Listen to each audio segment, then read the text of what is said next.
قبلا ما و شما در ارتباط وضوع درس ما و شما در وضوع رسیده بود. این را بیان کردیم که عثمان رضی الله عنه وضوع پیامبر صلی الله علیه وسلم نقل کرد که هر عضو بدن خدا سه بار شسته، دست و روی و پای و مسح سر یک بار کردگی است. با چند سوالات مطرح کردیم و حدیث در بخاری مسلم بود متفق علیه. کفین یعنی هر دو دست شستنش چه حکم داشت؟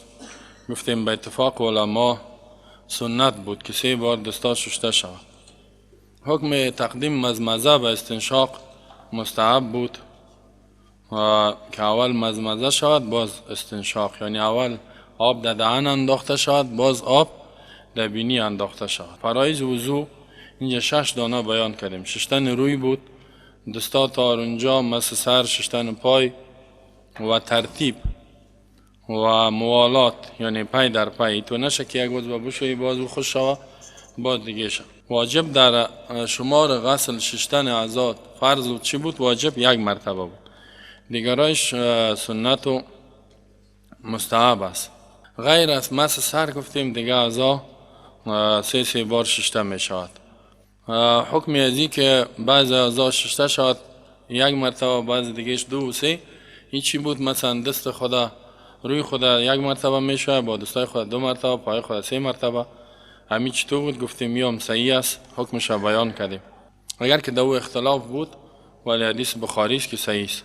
معاونت یعنی کسی از کسی کمک بخواهد در وضو، بعضی میگفت صحیح نیست و دلایلش گفتن و ما بیان کردیم. اما صحیح بود که کمک خواسته میشه و پیامبر صلی الله علیه و کار کردگی است. احادیث زیاد بیان کردیم. اگر کسی توانایی نداره خب واجب بود که دیگه کس کمک بخواد در وضو کردن. اما گپ مهمی بود که از 3 مرتبه کسی زیاد میشوید دست خدا تا اونجا روی پایا را چه حکم داشت؟ گفتیم حرام است و پیامبر صلی الله علیه و تقبیح کرده که فقط عصا و تعدی تجاوز کرده و ظلم کرده. بسیار کسا داریم میگه من شکیستم 5 بار 6 بار میشوید روی خدا، یا بخی در مزیر نل داخل میکنه. دستوری اسراف دا بسیار گناه داشت. حتی گفتیم که در ظرف آب بگیرین و اگر نل آمد کم ایلا بودی پس ما کم کنی که اسراف نشه، خصوصا در افغانستان باز در هر چیز اسراف، در غسل در همه، ولی اسراف ممنوع حرام است. و حدیثی را که بیان کردیم که پیامبر میگه کسی وضو کنه و باز گپ نزنه، یعنی وسوسه ها را اجازه نده بر خود نماز بخواند مگر الله گناه گذشتهش میبخشه. حدیث النفس کسی که قد خود گپ میزنه یا وسوسه میاد 2 قسم بود. یکی بود که قصدن این کار میکنه، یکی خودش میاد و دفعش میکنه. وسوسه ها را در گناه نیست، اما فکر خود انسان جمع کنه در نماز، کوشش کنه که بسیار با خشوع و خضوع تصمیم بگیره نماز بخونه، فکر خود دیگه جای نبره. این که بعضیا قصدی می کار میکنه در نماز که استاد میشه باز یک جای فکر کردن میره، این خوب بیخی همون نماز از او قبولیتش زیر سوال است. علی رضی الله عنه در صفت وضوء پیامبر گفت که در سر خود 1 مرتبه مسح کرد. اختلاف بود که امام شافعی رحمه الله میگه که مسح سر 3 مرتبه است، اما جمهور علما 1 مرتبه گفت و دلایل 1 مرتبه گفتیم زیاد است. این را بیان کردیم و صحیح آمد که از 1 مرتبه زیاد مسح نشود. و طریقه مسح را هم بیان کردیم که چه قسم مسح صورت میگیره. حدیث را بیان کردیم که از پیش روی کش میکنی تا آخر و از پشت پس پیش روی میاری، یعنی که تماما سر مسحش گفتیم حتی فرض است. دلایل فرضیتش و واجب بودنش بیان کردیم. ما بعضی ائمه مجتهدین گفتن که 1 سهش فرض است و حمامه را دلیل گرفتن دستاره که پیامبر هم دستار داشتی تو کار کرده، ولی دستار گپش جداست. کسی لنگی دستار داره بازو مسحشون 1 سهش کفایت میکنه، به خاطر که دیگه دست خود در سر لنگی خود کش میکنه. مسح گوش ها چه قسم بود طریقش را بیان کردیم و حتی حکمش که چی است. اول مذهب حنبلیا میگه فرض است، واجب است مسح گوش ها. کسی مسح نکنه یعنی وضوش نشده. و طریقه شامی که دستا را تیر میکنید در داخل، همی ثوابه را و با ابهامت پشت سر مسح میکنی. دلایلشان هم قوی بوده که اذنان من الراس، گوشا از جمله سر است و الله که می سر مسح کنین گوش دو داخل است. اگر که جمهور غیر از حنابلة دیگران میگن که نه سنت است. در ارتباط مسح و نق و گردن هیچ کدام دلیل صحیح حدیث صحیح وجود نداره، حتی اکثریت علما را بدعت گفتن، ناجایز. و این را ما هم بیان کردیم که مسح گردن وجود نداره. خب این درس گذشته بود که ما شما یک مرور کردیم احکام شاولی دلایل تفصیلی شو روز خوانده بودیم. حال ما شما این را احادیث دیگر را به ارتباط نظیم میخوانیم. کسی از خواب بخیزه، خواب شب باشد یا روز باشد، چی کار کند؟ و نبی هریره رضی الله عنه قال رسول الله صلی الله علیه وسلم اذا استيقظ احدكم من منامه فليستنثر ثلاثا فإن الشيطان يبيت على خيشومه. متفق علیه. ابی هریره رضی الله عنه می فرماید که قال رسول الله، فرمود رسول الله صلی الله علیه وسلم، اذا استيقظ، هر وقت که بیدار می شود، احدکم، یکی از شما مسلمانا، من منامی، از خواب خود، فلیستنثر ثلاثا، 3 بار بینی خود را آب پرتا و پاک کنه. استنثار هم استنشاق آب جذب میکنی، پس به سرعت فشار میتی بینی خودت. چرا؟ فإن الشیطان، بخاطر که شیطان یبیت و شب تیر میکنه یا وقت تیر میکنه، علی خیشومه، بمو بینی ازی به نقطه بالای بینیش در اونجا قرار خواب میشه و انسان یعنی خراب میکنه و فکرش از عبادت اینا دور میکنه. یه حدیث بخاری مسلم و حدیث 37 بلوغ المرام است. استنصار، فلیستنصر از استنصار گرفته شده. استنصر باب استفعال به معنای اخراج الماء من الانف، بیرون کردن آب از بینی. و این دلالت به این میکنه که استنشاق یعنی آب بیرون وقتی میتونی که اول آب پرتی در بینی خوب کش کنی، بعد از او پس بینی تا فشار بتی که آبش بیرون شد. زیرا که استنصار نمیشد مگر بعد از استنشاق که آب در بینی پرتی. استنشاق جذب آب است، استنصار پس امو فشار آب بینی در پایین است. این را استنصار میگه. خب پیامبر هم دلیلش هم بیان کرد، میگه شیطان یبیتو علی خیشومی. خیشوم چی را میگه؟ اعلی الانف، بالای بینی، یعنی بینی است این بالین آخره اونجا خواب میشه. بعضی گفت الانف کل، تمام بینی را میگه، اند بینیش خواب میشه. و قیل گفت عظام رقیق لین فی اخصر، یک استخوان باریک است در آخری نقطه بینی است اونو، یعنی آب بسیار کش کنی و پس فشار بیاری. این که در این حدیث پیامبر هم گفت که شیطان خواب می شود در خیشومش یعنی در بینیش. آیا این حقیقتا است یا نه مجازا است؟ در اینجا قاضی عیاض یکی از علمای بزرگ است، این می فرماید که احتمال یکون ذلک علی حقیقتی، احتمال داره که به حقیقتش باشه، یعنی شیطان جای میگیره. چرا حقیقتش؟ زیرا در حدیث آمده با از این که سخت‌تر شه. فإن الانف منافذ الجسم، زیرا انف سوراخ‌های محل سوراخ جسم است. این تو سوراخی که به قلب میرسه، یعنی از بینی چیزی که بخوری در قلب میرسه. وقد جاء في الحديث ان الشيطان لا يفتح غلقا، در حدیث میگه شیطان دروازه چیزی که بسته باشه واز کردن نمیتونه، اما چیزی که واز باشه در او داخل میشه و یکیش بینی است. و جاء في التصاوب، در حدیث آمده در کسی که فاجعه میکشه دان خدا واز میکنه، الامر بکظمی، مثلا امر کرده که بندش کن نمان، نه یکم تایتون نمیجا میشینین اجدار واریدان آواز میکنین، باز مرم وضع ما خراب میشه اینجا و تو نکنین. خب فاجعه که اومد نمانش که باز بسیار شدید شد دست طبیعی. این که خدایی بسیار حکمت، یک متیس یک زنبور بود همون تو میگه دان تواز کردی راست در معلق داخل میشه میگزید چی قوا ویلای تا میکشه یا بیخی داخل بدنت میره. و دیگه در اونجا پیامبر میگه که امی فاجعه که است از جهت دخول شیطان است در دهن. شیطان خود شیطان میگه نیایی که شیطان چیزای بد یعنی میکروب ویروس ها و غیره می باشه و شیطان که با بدن داخل شود انسان خراب میکنه و احتمال داره که به استعاره یعنی مجازن باشد، زیرا آن چیزی که دهی یعنی غبار جای میگیره، چیزای گرد و دود و چیزا، رطوبت خیاشیم و مدتری خیشوم بالا، این قذارت است. امی رطوبت ازی یعنی یک نوع نجاست است.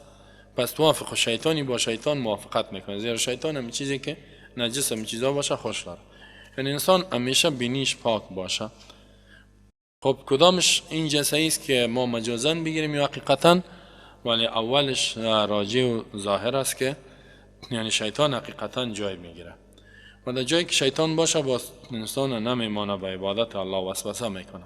این حدیث به چی دلالت میکنه؟ حدیث دلالت به مشروعیت استنصار که مشروع است 3 مرتبه کسی که از خواب میخیزه از خواب شب 3 مرتبه بینی را پاک کنه. این که وضو میکنه نمیکنه و گپ جدا، سال این را میگم که آیا می استنصاری که پیامبر هم گفته هدفش وضو است یا اینکه بدون وضو هم همین کار میشه؟ در روایت بخاری تو آمدگی است که استنصار یعنی آب بینی را دور کردن با وضو یک جای کردگی است. لفظ بخاری قسم است که پیامبر میفرماید اذا استيقظ احدكم، زمانی که بیدار میشه یکی از شما، من منامی از خوابش، فتوضأ وضو میکند، فلیستنثر 3 3 بار استنصار یعنی آب بینی را فش بکنه و سپرت آب بینی را. و در روایت مسلم این توست که مطلق آمده، غیر است مقید با وضو نیست. یعنی در یک روایت گپ وضو نیست، در دیگر روایت مطلق آمده. اینا چه قسم میشه؟ ای یا حمل میشه مطلق با مقید، مطلق که یعنی بدون وضو، با مقید که وضو کنه و این امر در وقت وضو است که 3 باری کاره، یا بردوش حدیثه این عمل میشه. کدامش خوب است؟ یعنی من خب میگم که اول که کسی میخریزه وضو کنه خوب است که فشار مثال ثواب داره، با 1-2 رکعت نماز بخوان همیشه از خواب که میخیزه. اما اگر اینطور نشد، بسیار کسل و چی بود، اقلا باز بینی خدا همو چیز کنه، پاک کنه، آب پرته و بینی خدا، آب بینی خدا، چیزایی که در بینیت بیرون کنه. پس مشروع استنصار در وقت بیدار شدن از خواب اگر که با وضو نباشد. این گپه شیخ ابن باز رحمه الله مفتی اعظم عربستان سعودی او ترجیح داده، می بر 2 حدیث عمل شوه، هم به او هم به ای. از خواب و شب خب میکنیم یکم دفعه در روز که میخیزیم وقت نمی باشه یا کم می باشه، اقلا بینیتا 3 بار آب پرتی و پاک کنی بینیتا. علت در استنصار یعنی آب بینی را بیرون کردن 3 مرتبه چیست؟ در حدیث علتش آمده که فین شیطان یبیت علی خیشومی، شیطان جای میگیره در خیشومش. واجب به مسلمان تصدیق است و تسلیم، باور کنه.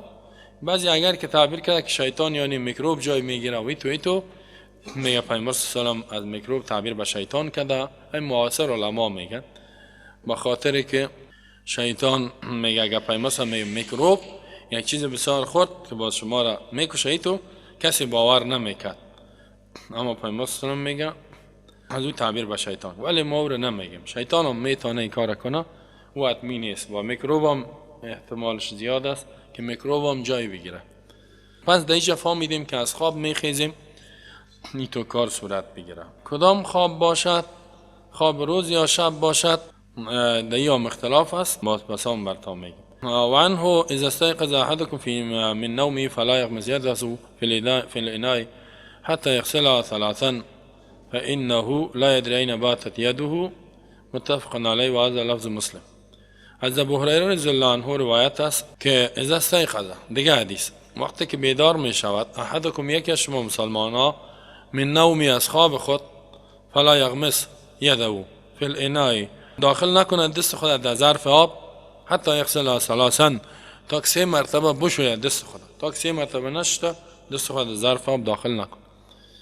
چرا؟ فانه لا یدری این باتت یده، زیرا این نمیفهمه که دستش در کجا تیر شده، این در جای نجاست بوده، در کجا بوده.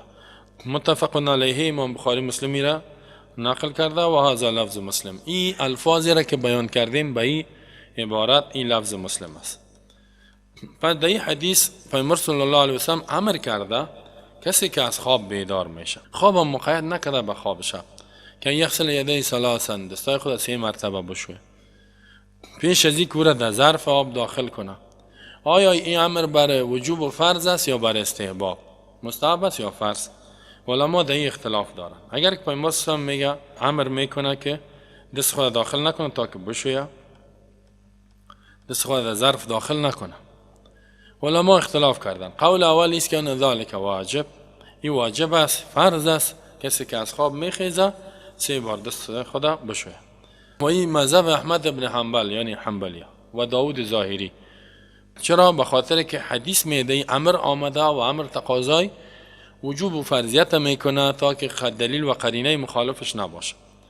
قول دوم، نظر دومی است که امر بر استحباب است، یعنی امر بر مستحب است، یعنی واجب نیست. و این مذهب جمهور علما یعنی مذهب حنفی، مالکی، شافعی. این گپ امام ابن حجر اسقلانی در فتح الباری بیان کرده است.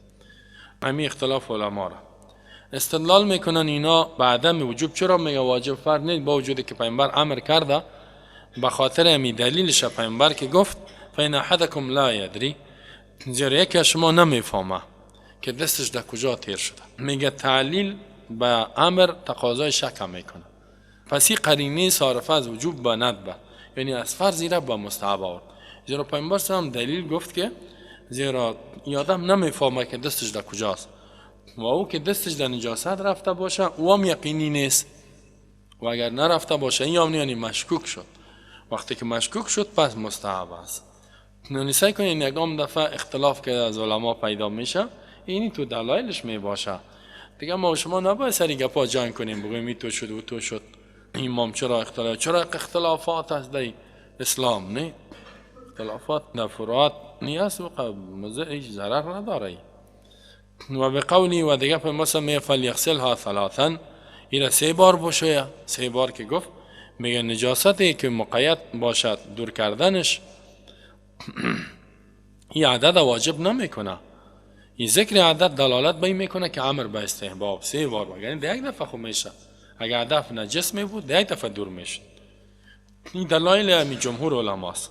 دوم دلیل از خود حدیث استنباط کردن. و سوم دلیل میگه حدیثی است که دیگه حدیث است و او است که انه صلی الله علیه وسلم توضا من الشن المعلق بعد قیامه من النوم ولم يروى انه غسل يده في حدیث ابن عباس. حدیثی است که پیامبر صلی الله علیه وسلم وضو کرد من الشن المعلق، از امو ظرف آبی که آویزان شده بود. سابقی تو چی بگویم کوزه‌کا یا بشکه‌کا بود، دوا پر میکردن با دم بغلای دیوال را آویزان میکردن. و مثلا که از خواب خیست اون ظرفی که در بغل دیوال آویزان بود دمون چیزکا می بود، نه اون را پایین کرد و دستای خودش شست. لم یروى روایت نشده که انه غسل یده، وضو کرد، میگه وضو کرد، ولی روایت نشده که دست خودش شستگی است در حدیث ابن عباس. از این فهمیده می شود که این واجب نیست. خب کدامش راجع است؟ واجب بگیریم یعنی خب والا علم نو صاحب کتاب میگه که راجع اول است که واجب است، یعنی که خیزه به خاطر پیامبر صلی الله علیه و سلم امر کرده. یعنی قول حنبلی ها امام احمد ابن حنبل راجع تر است. پس امیس بهتر میست که به خاطر که از اختلاف هم بیرون شویم حتمی دیگه بشویم دستای خدا. مگر اینال یکم تا را ببینی از خواب میخیزه سیده میاد نان شروع میکنه، نه یه خوبی بدبخت، نه دهنم میشه نه بینی را میشه. متو دیگه از خواب میخیزه نانش از زیر پیشوریش ماندگی است، میگیره دیگه شروع میکنه ای تو زده میره که قد بگه که ایراد میمونی به تو آدم ها. این خوبی خی وقتی که فرض بگیریم ما نگونهگار هم میشه دستای خدا نششته. مراد به خواب. خب از او حدیث یک استنباط دیگه هم کرده بعض علما، او ایست که میگه پیامبر صلی الله علیه وسلم گفت که نمیفهمه دستش در کجا تیر شده. نه میگه اگه کسی دست خدا بسته کنه دستکش بپوشه یا که یک لطه بسته کنه خواب شوه با موالتش دور میشه و بخیزه که پس با موالتش هست. این تو که خیسته بود که دستکش نبود یا بسته کدگیش دور شده بود، بازو ضرور نیست که بشویه، فرض نیست، به خاطر که لط از بین رفت، زیرا دستش دیگر در جای نجس نرفته، اونو میتونه که نشویه. در غیر از اون مراد به خواب در اینجا که پیامبر میگه اذا استيقظ احدكم من نومه، یکی از شما از خواب خود بخیزه. کدام خواب است؟ خواب شب است یا هر خواب باشه؟ اینجا علما مجتهدین اختلاف دارن، چند قول است. یک قول، یک نظری است که مراد هر خواب است، فرق نیست در بین خواب شب باشه یا روز. هر وقت خواب کردی خیستی دستت بشوی و این شیخ ابن باز ترجیح داده است که هر خوابی که باشه. خاطر پیامبر من نومه گفته، نگفته که نوم شب. و ابن حجر میگه که اخذ بعموم الشافعی والجمهور فاستحبوا عقب كل نوم.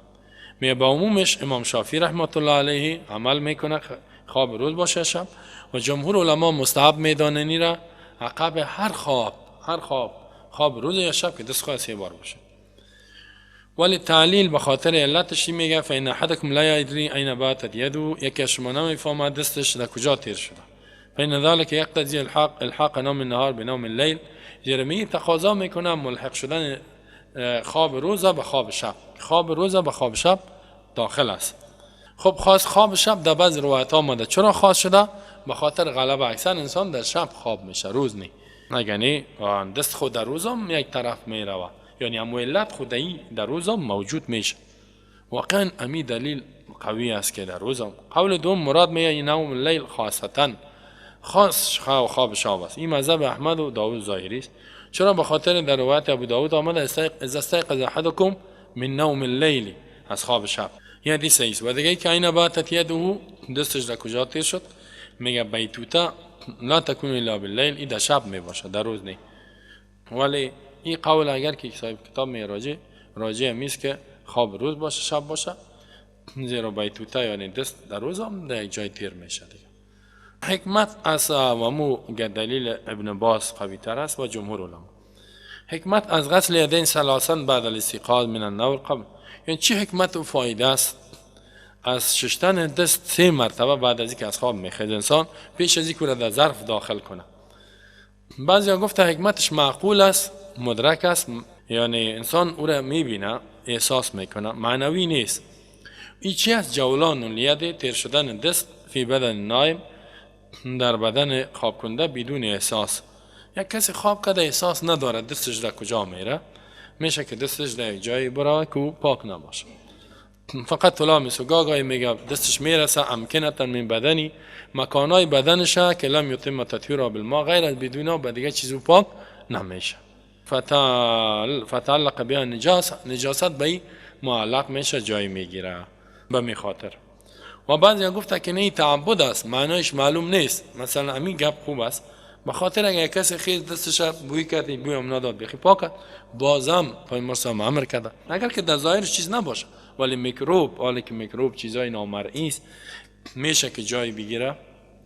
میکروب ها او خود دیده نمیشه، میکروب بوی هم نمیده که ما میکروب بوی کنیم یا ویروس. و استدلوا علی ذلك بان الاحکام لا تبنى على الشک، میگه استدلال میکنن احکام بنایش به شک نمیشه که کسی شک بکنه. و ذلك من الیقین فی الید، ان یقین در دستی است که پاک است، ما شک نمیکنیم که نجس شود. و نجاستش در اثنای خواب مشکوک است، یعنی یقینی نیست که نجس شود.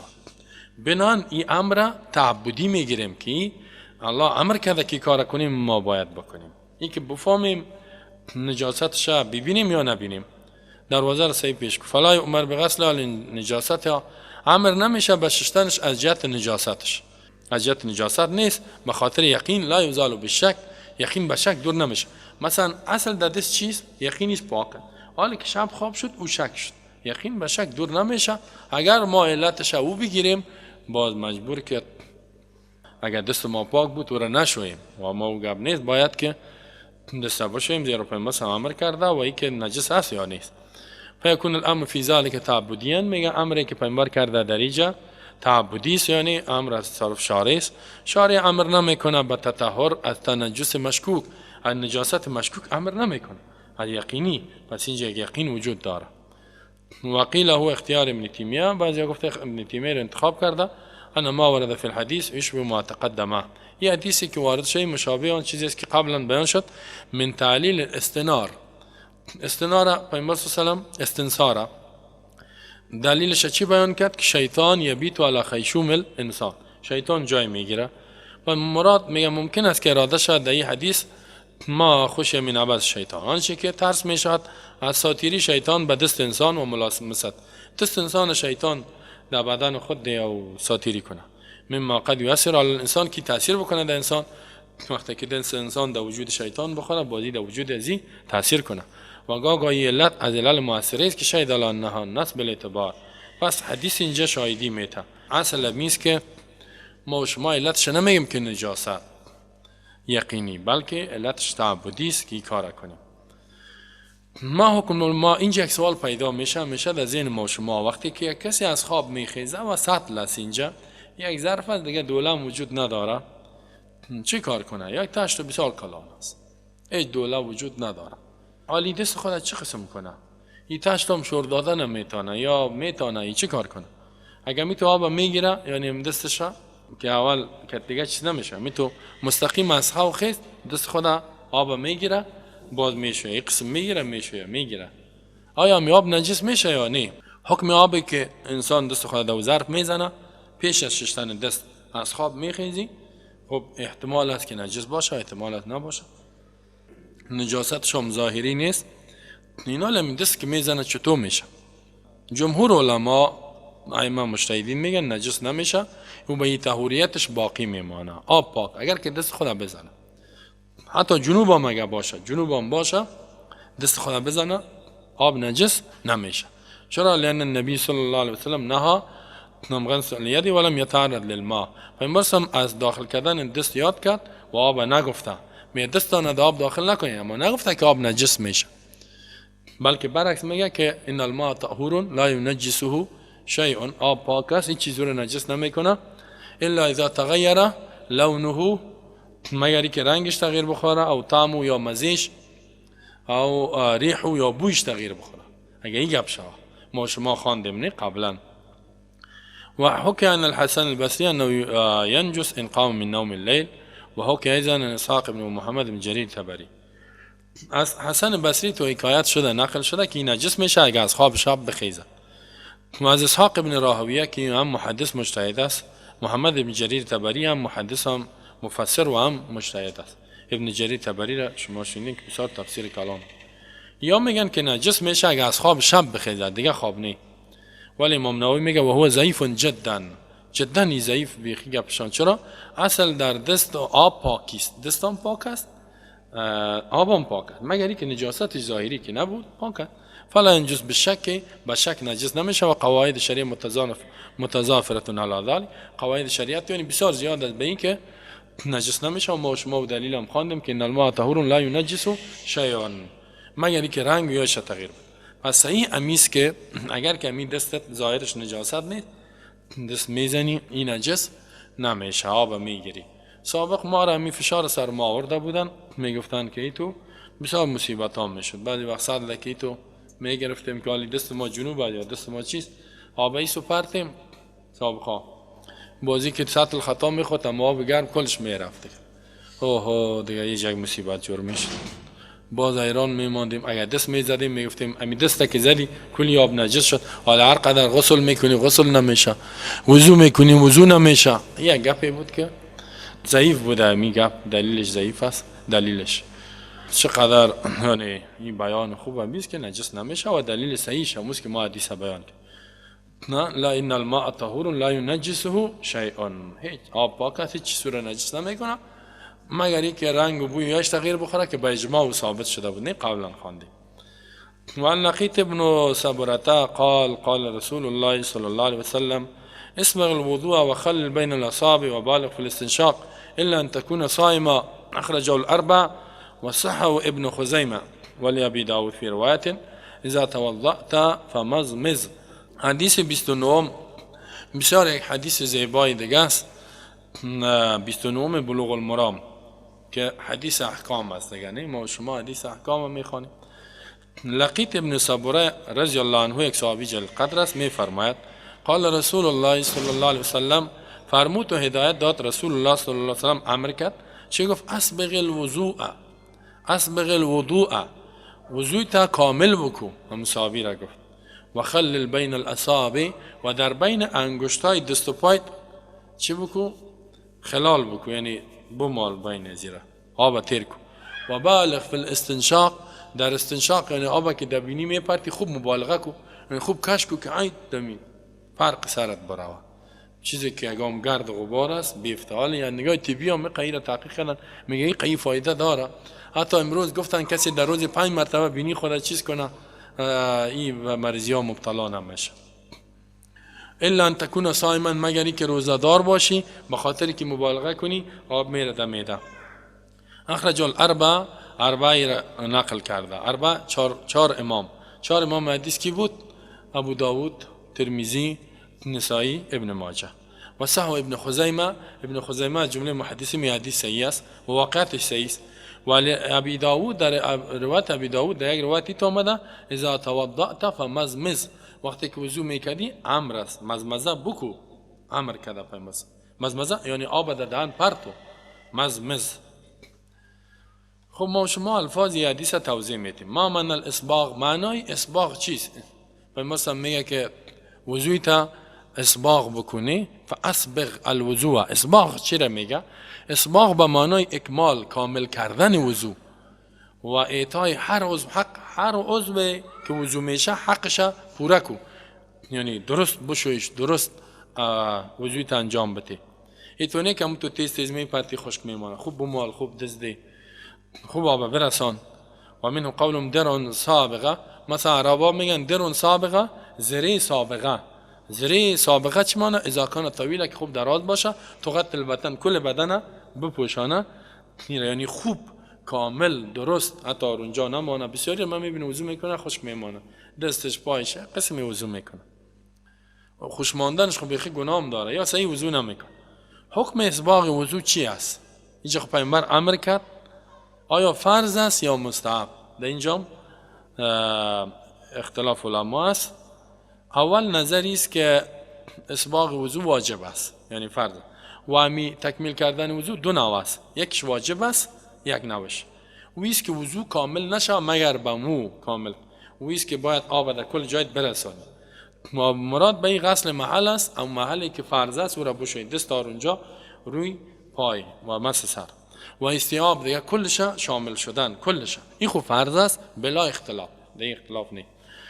دوم نوع اسباغ مستحب است. اسباغ تکمیل کردن وضو مستحب است، یعنی ثواب داره، سنت پیامبر صلی الله علیه و هم ما یتم الوضو بدونی. او چرا میگه که وضو بدون از او کامل میشه؟ مثلا کل جای تششتی اما نی تو مبالغه صحیح چی نکردی. مراد به این ما زاد الواجب من الغسله الثانی و الثالث، مثلا کسی یک مرتبه ششت تر شد کل جای، اینا دو مرتبه که میشه 3 مرتبه، اینی را اسباغ 3 مرتبه تکمیل میکنه و صحیح دست میزنه. او هم یکم دفعه 3 مرتبه یکم تو میکنه، آب میپرته باز یک دفعه ای طور نیست، یک دفعه پرتو دست باز اینی را اسباغ میگه که خوب تکمیل شوه. ای تو میکنه نه آب یخ، یا ای تو میکنه آب ای تو گرفتنه باز می تو میکنه این چی کردی 3 بار شد، با دستارا 3 دفعه ای را ماچ میکنه. نه تو مردم هایی هست موضوع خدا پیامبر یاد نمیگیرن، این گپا صحیح چیزا صحیح نیست. مال مراد به اسباغ الوضو فی الحدیث، در این حدیث خیلی مرادش چی است که پیامبر هم گفته؟ در این حدیث نوع اول است که باید تکمیل شوه و بغیر از وضو نمیشه، یا نوع دوم که مستحب است، کدام میشه؟ بعض علما میفرمایند که مراد به این حدیث معنای دوم است، یعنی اسباغ الوضو پیامبر که گفت مستحب است، سنت مستحب یعنی فرض نه، او که زیاد شوه علی غسل الواجبه و شتنی که فرض است. شتنی که فرض قبلا خواندیم 1 مرتبه بود، یعنی 2 مرتبه 3 مرتبه هدفش است. به خاطر چی میگه؟ دلیلش حدیث ابی هریره رضی الله عنه است فی قوله صلی الله علیه و سلم، در قول پیامبر که فرمود الا ادلکم علی ما یمحو به خطایا و یرفع به الدرجات، قالوا بلى یا رسول الله، قال اسباغ الوضوء على المكاره و کثرة الخطا الى المساجد، رواه مسلم. یک حدیث صحیح در مسلم است.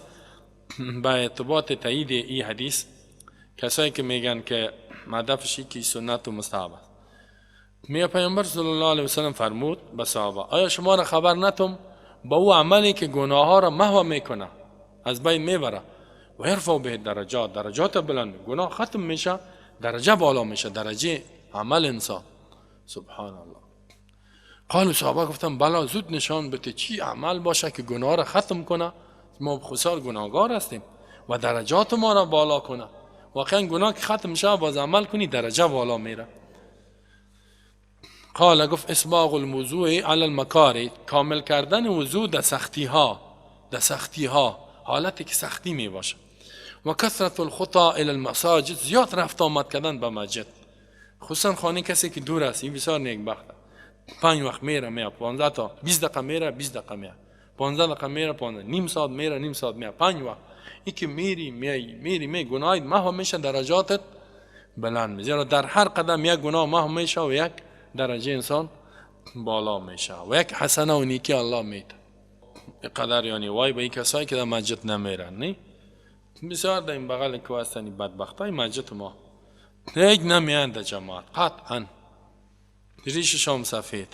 خوب گپ فهم بعض قومای ماست خیشایم خوب برش گفتیم در مسجد بیا، هیچ کتی همی آدمای بد میره، صبح میره تا بگاه گم است دمی و طلا و کتی آدمای چرسی ها و بنگی ها، ولی دمی چی نمیه، اینجا درس هست نمیه، این میاله اینجا خانه شه جای کوچه مسجد خوب، فرش ترکی، زیرش فوم، نه بخاری گرم، یک نعمت، یک قدر بیان. والله که ما میتو یک بیان در دوران خود میتو یک درس و میتو یک عالم و میتو یک جای نبود، یک نعمت کلان.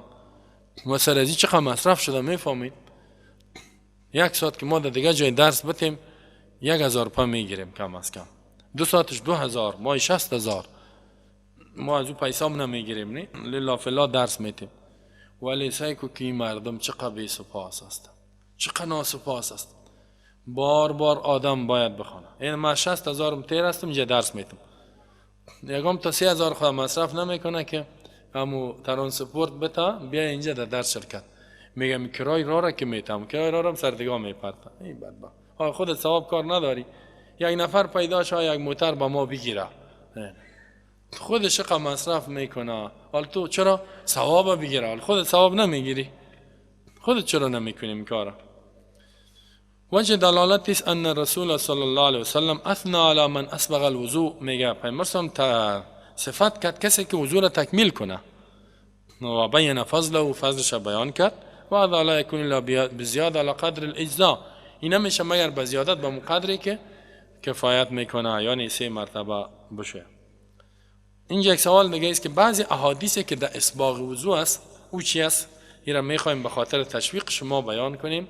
و است که قال صلی الله علیه وسلم، پیامبر صلی الله علیه و میفرماید، حدیث صحیح مسلم است که گفت که الا ادلکم علی ما یمحو الله بالخطایا و یرفع بها الدرجات. به این حدیث خوب عمل کنین. خب خبر نتم شما را با او عملی که گناه ها را محو میکنه و یرفع بها الدرجات، درجات بلند میشه. قالوا گفتم بلا یا رسول الله، خبر بده کدامت؟ قال اسباغ الوضوء علی المکاره، تکمیل کردن وضو در سختی ها، و کثرت الخطا الی المساجد، زیاد رفت آمد کردن به مسجد، میخوانی نماز بعد میری، و انتظار الصلاه بعد الصلاه، اگر نرفتی انتظار بکشی یک نماز بعد دیگه، مثلا دیگر خواندی نرو، بیشی قرآن بخوان ذکر کو تا نماز شام که خواندی بازم نرو، بیشی قرآن بخوان تا نماز خفتن که خواندی باز برو. فذالکم الرباط، این گفت سنگر است، این سنگر، یعنی کسی که در سنگر جهاد باشه این قدر ثواب داره. یعنی که انتظار یک نماز به دیگه نماز و زیاد به مسجد رفتن، این مثل یک مجاهد است، یعنی ثواب مجاهد الله برش میده. 2 بار پیامبر تکرار کرد این سنگرداری است. عالم کسایی که دیگه هیچ کار نمیکنن، نماز خودم نمیخوان، نه در مسجد هم نمیشینن، رفت آمد هم